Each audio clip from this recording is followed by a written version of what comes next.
Coming up on Lawmakers, Georgia's Hispanic community rallies against immigration legislation that's headed for a conference committee. Governor Sonny Perdue's eminent domain legislation passes the Senate. And a bill aimed at increasing the penalties for sexual predators who prey on children passes the Senate. Those stories and more are coming up next.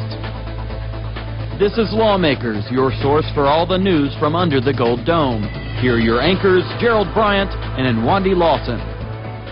Good evening, everyone. I'm David Zelski, and for Gerald Bryant. Tonight on Lawmakers, the House approves the so-called Castle Doctrine bill, legislation that says a threatened person has no duty to retreat.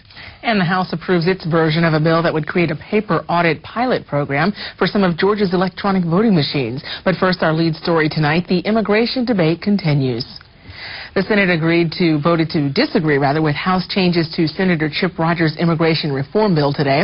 A conference committee will be appointed. The bill would require proof of legal residence to receive social services and non-emergency medical attention. Opposing sides of this issue continue to fight. Lawmakers' Jesse Freeman has more on this story. Protests from the Latino community continued one day after the House approved SB 529. Passions flared early on the previous day on the Senate floor. 529 has created an environment of great fear. I mean, they will do anything. They will stop at nothing to continue to profit from illegal labor. SB 529 was not on the House calendar yesterday morning, but a supplemental calendar made by the House Rules Committee later in the day included the bill. These people that are here, these illegals are here, trying to work, trying to make a living, trying to send that money back home. I wonder where it is really in the bill that we are truly penalizing employers. The bill passed by a vote of 123 to 51. Even before the House approved SB 529 on yesterday, many leaders of the Latino community had already designated today as a day of pride, prayer, and protest. In addition to the Capitol protest, leaders proposed a work stoppage and a day of no financial consumption. It's a symbol of the dignity that we think of ourselves and we want for ourselves. I understand there's some confusion in the general public as to what this law does. I will do everything I possibly can to alleviate any of that confusion. And I think some of the reaction today is being brought on because people have been purposely misled. I don't support or endorse any boycott because I cannot support anything that will stop the economic growth of this great state. But my heart is with all the people that are doing this boycott today. Opponents pledged to fight the bill up until the governor signs it. Reporting for Lawmakers, I'm Jesse Freeman. The Senate passed an amended version of Governor Perdue's eminent domain legislation today. House Bill 1313 passed unanimously, along with the enabling resolution, which passed 52-2, but was only 2 votes away from facing a significant change. Senator Jeff Chapman's amendment to H.R. 1306 would have allowed power of eminent domain only for public use purposes, taking out definitions for condemnation of blighted areas. What I'm offering here is a solution to the problem. And what I mean by that is, Senator, if someone goes in and redevelops an area and they use eminent domain, if the city or the county do not uphold their existing ordinances with that new redeveloped area, what do you have? A few years down the road, you got the same problem again. When cities and counties begin to enforce their ordinances and discourage that type of irresponsible property ownership, everyone will see an improvement in their community, not just areas that developers want to redevelop. The first and most important part is it's property by property. It's no longer a blighted area. We got to look at your house. We don't look at the area. We're going to look at your house. We're going to look at your piece of property. And then once we look at your piece of property, it has to meet 2 of these 6 definitions, and so basically there's 3 things it has to meet, 2 of the 6, and then it has to also be conducive to ill health, transmission of disease, and infant mortality. This is a very strong definition of blight. Now, both bills passed the Senate with minor amendments, not including the Chapman Amendment. However, the House disagreed with these changes, so a conference committee has been assigned. The Senate today approved sexual predator legislation that would impose harsher penalties on offenders. Lawmakers Katie Eubanks joins us live from the Capitol with more on today's vote. Katie. Senate action on HB 1059 started early this morning when the Senate voted to engross the bill, which prevented any changes from being made on the floor. This action was criticized by some, who claimed the bill's complexity and importance warranted a more complete review. You should never engross a bill that keeps 22 people from talking about what's good for children. That's a mistake. Once the bill came up for debate, there was general support for it among the senators. We all feel it when harm comes to children, but when it's serious crimes against a child and it's almost unconscionable, this legislation will make a statement that we're going to treat that very, very seriously, and the consequences will be severe, and then we will have registration requirements to try to prevent the harm from occurring again. Instead of letting those predators go, they're going to be able to hold them there to make sure that they know who they're dealing with. The lone dissent came from Senator Regina Thomas, who felt the restrictions on where convicted sexual offenders can work, live, or loiter are too harsh.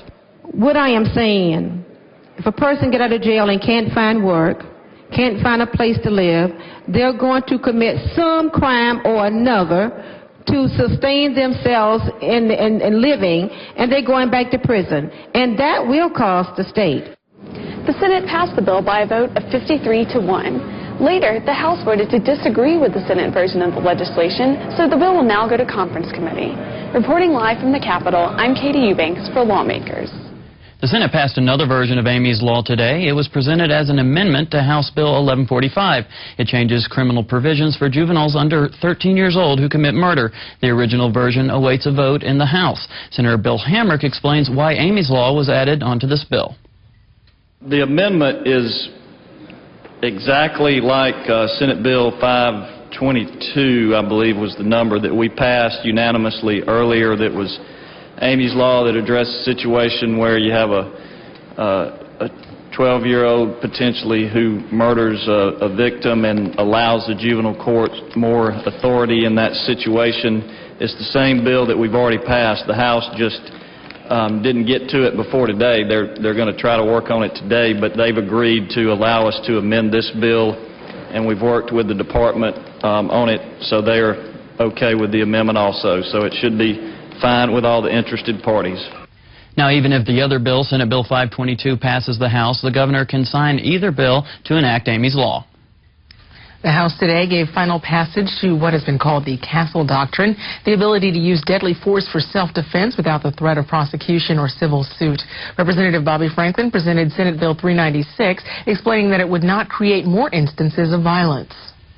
I want to thank Representative Benfield for placing on our desk a situation that happened in Florida where someone committed a murder, and you know how lawyers are.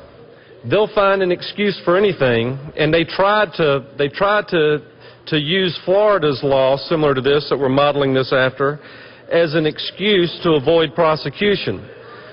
And as their law was written, and as ours is written, that criminal wasn't able to use the law to protect them. And the criminal didn't get away with it in Florida, and they won't get away with it here. My concern is that this will give people who don't really understand the law a false sense of empowerment and the belief that they can use their gun in public places and not really understand that the law does narrowly define how you can use that weapon, that you have to feel reasonably threatened. And if the law is used wrongfully, the consequences can be fatal. Senate Bill 396 passed 115 to 42. It goes to the governor for his signature. Senator Steve Thompson attempted to amend a controlled substance-related bill with a section that attempts to fight the production of methamphetamine. His amendment was to require a written prescription for someone to receive pseudoephedrine, the key ingredient used to make meth. The strongest drug and the strongest problem in the history of illegal drugs in this world. And we've gone part of the way by putting it behind the counter, but all you have to do is ask for it. I would suggest that this is your chance to really open. We voting by hand signal now? Excuse me, I'm not supposed to ask a question. I would ask, I have been told by the pharmacists of Georgia that they would not oppose it becoming a prescription drug again. The North Georgia Lookout Mountain Drug Task Force has only had 10 labs in the first quarter this year that they have busted, compared to 137 last year at the same time.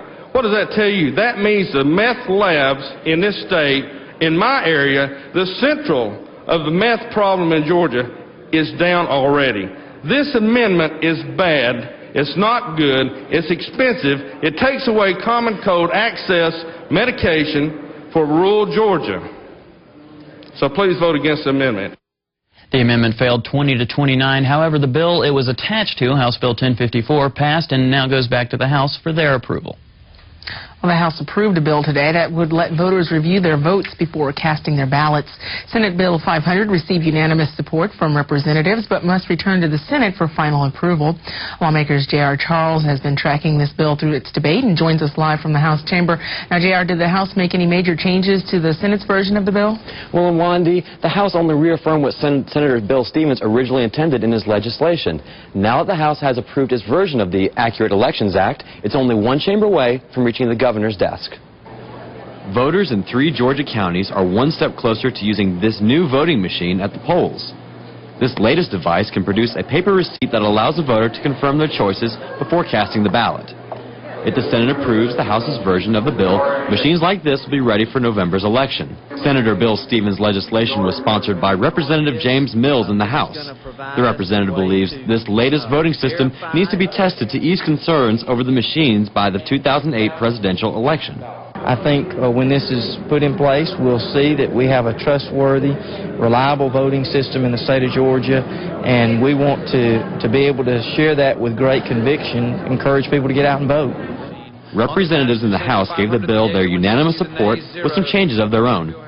Representative Gail Buckner added 2 amendments to the bill that would guarantee the state foots the bill and that study commissions will compare the paper receipts with electronic results. There needs to be another way of verifying the votes that have been cast. So we're going to probably, after this, have the opportunity to combine the best of both worlds. If the House amended bill is approved by the Senate, voters in Cobb, Bibb, and Camden counties will have a sneak peek at the ballot boxes of tomorrow. Now, one floor amendment was defeated that would have tested the machines in all of Georgia's counties. Representative Buckner told me that that it would have been too big a burden on poll workers in Georgia. Reporting for Lawmakers in the House chamber, I'm J.R. Charles. Legislation that enables Georgia schools to create smaller class sizes and build more classrooms passed the Senate today. Some Democrats commented that this measure is long overdue, but commended Senator Dan Moody for his work on this legislation. Senator Moody explains House Bill 1358. This class size reduction has been funded. I talked from this well yesterday during the budget presentation and identified $163 million that will go to support the additional teachers that are required to reduce classes, the size of classes. There's also a bond package of $382 million that will help our schools build more classrooms. I am here to say to you, yes, thank you for finally listening to what has been said, for finally putting back into law something that we did several years ago, for really caring and showing that you care about education in Georgia, you care about the children that go to our schools, you care about us becoming a better state and having a better economy. I am just so happy that we finally have gotten to this position in our state. Again, House Bill 1358 passed unanimously without amendments and now goes to Governor Perdue. Well, the House unanimously approved a bill requiring parental permission for high school students who want to leave school prior to graduation. Joining us live from the Capitol with more is Lauren Brown. Lauren. Thank you, Anwandi. The House voted 141-0 in favor of Senate Bill 413, a parent notification bill designed to require parental permission for high school students who want to drop out. As it stands, Georgia law allows for students aged 16 or older to withdraw from school if they so choose. Representative Bobby Reese feels the legislation will help reduce Georgia dropout rates and give students leaving schools more support. Can you tell me what the goal of this is, considering that a parent should know if the child is withdrawing themselves from school? What's the overall goal? Yeah. Well, actually, that's a good point you bring up. I have heard stories of actually kids quitting school and the parents didn't know it. Because right now, once you're 16, you can drop out of school. And I've heard horror stories of parents thinking their kids were actually going to school when they had not. They had actually dropped out. This just basically says that if a child does want to drop out, it does not stop them from doing that. I mean, personally, I may have done that if this was my bill. But all it says is the parent has to know, and the parent and the child needs to talk to the principal or designee before this child quits school. A portion of this bill requires both student and parent to meet with a school administrator or certified counselor to review the student's options if they leave school. Basically, the general guidelines would be to advise them of what a GED is and how to go about getting a GED, and just basically the outcome of making a decision to quit school. Individual school boards across the state will be responsible for deciding what type of information students will need to be provided with in these sessions. Reporting live from the Capitol, I'm Lauren Brown for Lawmakers. The House passed a bill today that would prohibit disruptive and disrespectful behavior at funeral services. Letitia Jeter is standing by live from the House chambers with the story. Letitia. Senate Bill 606 states that there should be a 500-foot buffer between protesters and funeral services to avoid interruption. There has been much debate over the matter. And it's about whether we as a legislative body are going to extend unfettered free speech, protests, demonstrations, disruptive behavior to what is one of the most private, solemn, and sacred occasions. We have the right to a freedom of speech. And so it is disgusting for somebody to go and protest outside of Coretta Scott King's funeral, or disgusting to protest outside of a soldier's funeral. But that is their right as Americans. Senator John Douglas says the legislation was prompted by protests led by Reverend Fred Phelps. At Mrs. King's funeral, they have picketed at West Virginia minor funerals, AIDS victims, funerals for AIDS victims, and it's not just a normal picket. I mean, it's a very repulsive messages that they carry on their signs, and they yell and generally try to hit people when they're most vulnerable. Representative Tom Bordeaux made attempts to amend the bill, citing that it was unconstitutional. If we stand in front of the Capitol here, publicly assembled, while a funeral is going on at Central Presbyterian across the street, that will be a crime under this bill. Not intended. That's not what we intended. That's not what we meant. But that's what it says. And that's what matters to the courts. What it says. Not what we meant in our hearts when we pressed the green button, but what it says. The two Bordeaux amendments failed to pass. Senate Bill 606 passed the House 144-15. Changes made in the committee substitute sent it back to the Senate. Reporting live from the House chambers, I'm Letitia Jeter for Lawmakers.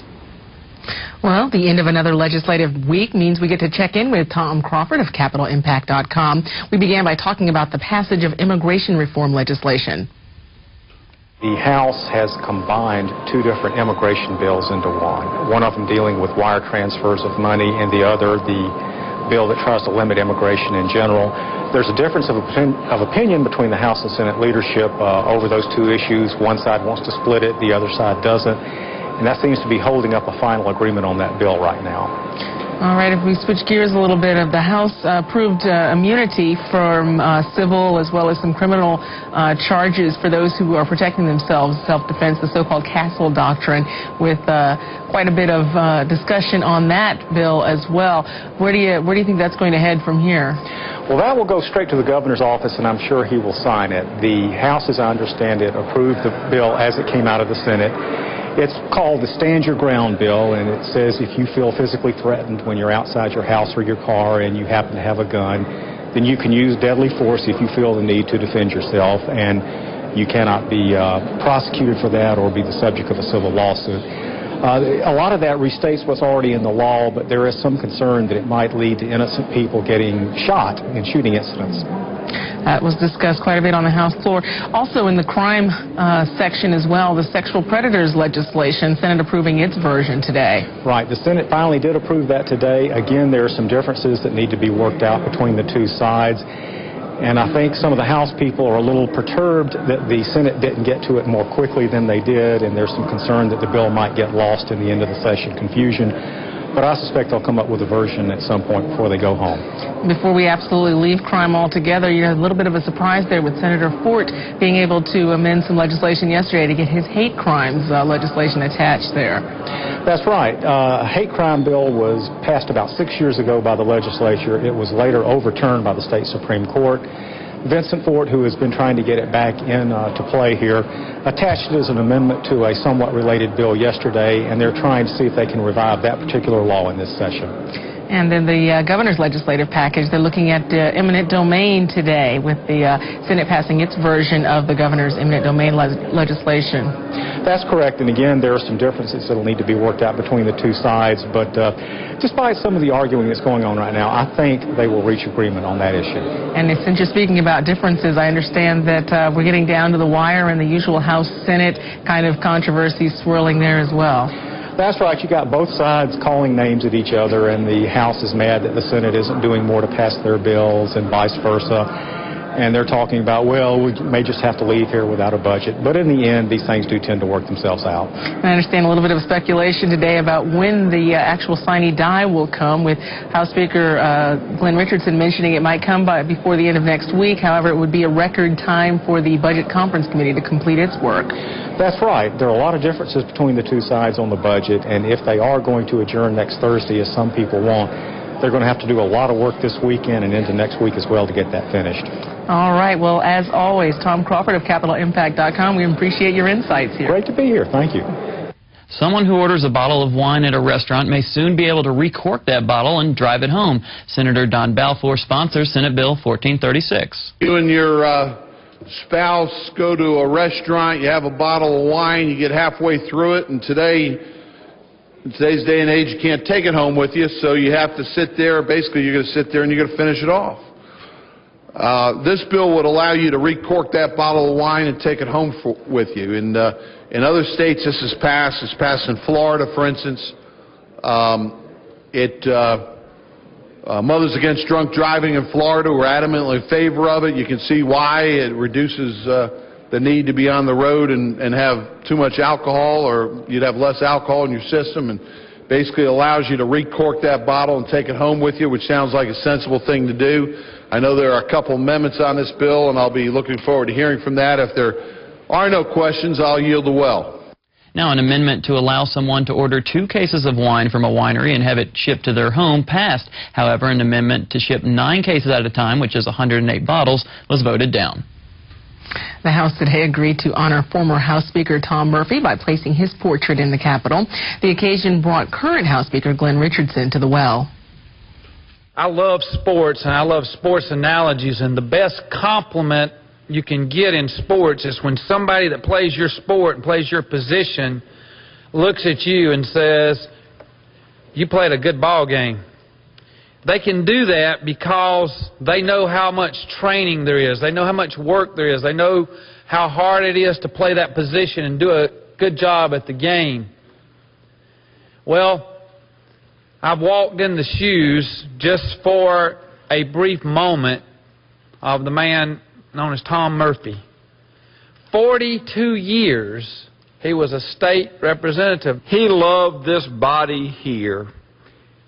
Because of Tom Murphy, we're an independent legislature. And I think that was one of those pivotal decisions. You see great men make decisions at certain times that have lasting effects on history. And Tom Murphy did that when we became an independent body. If it's in order, Mr. Speaker, I'd ask that by unanimous consent that you be allowed to instruct the clerk to give a unanimous vote to this resolution for Speaker Murphy. I think that is an appropriate motion.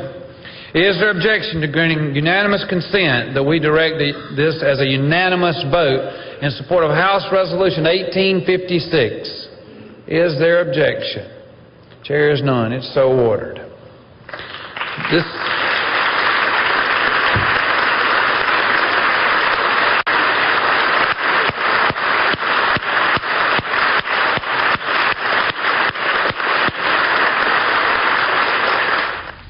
And Speaker Murphy's portrait will hang in the Capitol on the 3rd floor near the House chambers.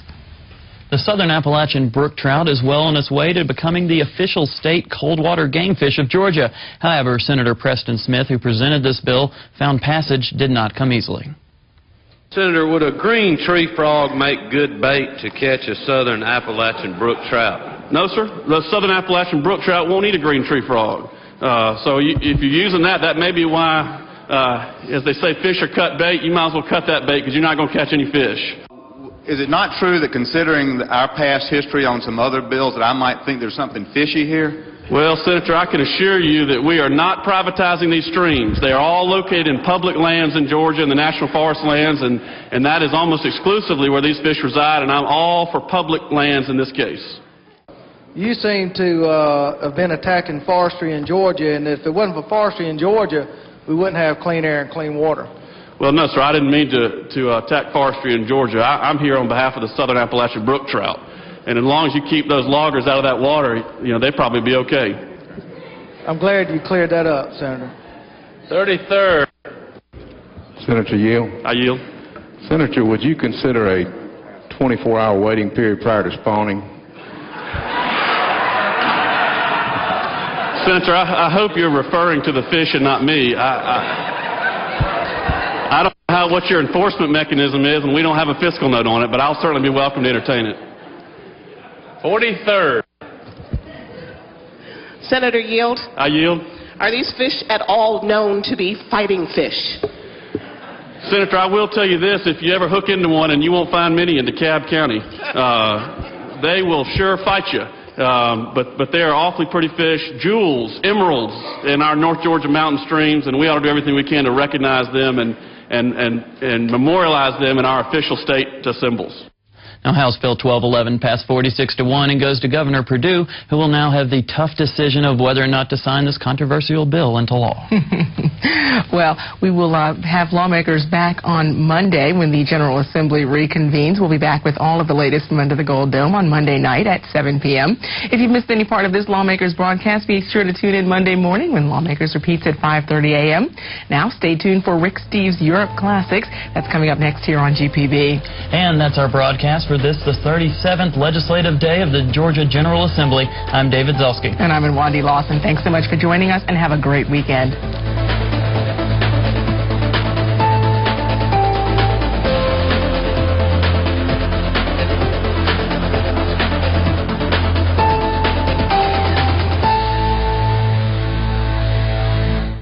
This has been a production of Georgia Public Broadcasting.